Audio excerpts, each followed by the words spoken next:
Production. Sadaka. Da kaji ana zancen fati girman ya kai tari, wanda ya aiko fati ya haifo jari.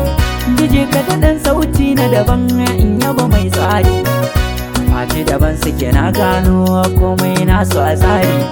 Gasu da hankali da tunani, gasu da baiwa tari.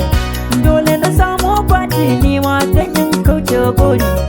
In zan aura sai fatiya, zan haifa sai fatiya, zana fulani sai fatiya, zana dalere sai fatiya. Ba wata mai darajar fatiya, ba wata mai kimar fatiya, ba wata mai ikon fatiya, ba wata mai mulkin fatiya. Fatiya ce kyakkyawa, kyakkyawa ce son kowa, tana da sufan larabawa, kun magana ba ta tsawa. Fati sun ba ta da yawa, sannan fati ba ta adawa. Fati tana son kowa, fati mace ira baiwa.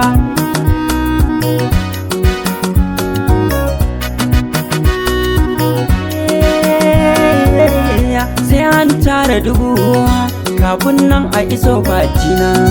Fati ta yi nesa, babu kamar ta ina baitina. Kome zai faruwa, ni da ku bar ni na ɗauki agona.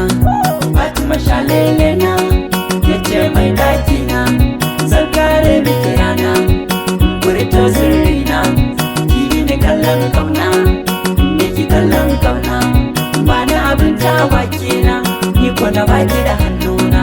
Soyayyar ki da daɗi, har ta kusa ma fatina.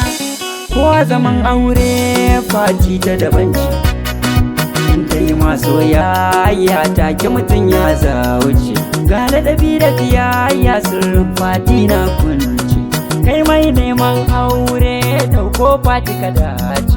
Mai ladabi ce, mai haƙuri ce, mai ilimi ce, mai daraja ce, mai alkunya ce.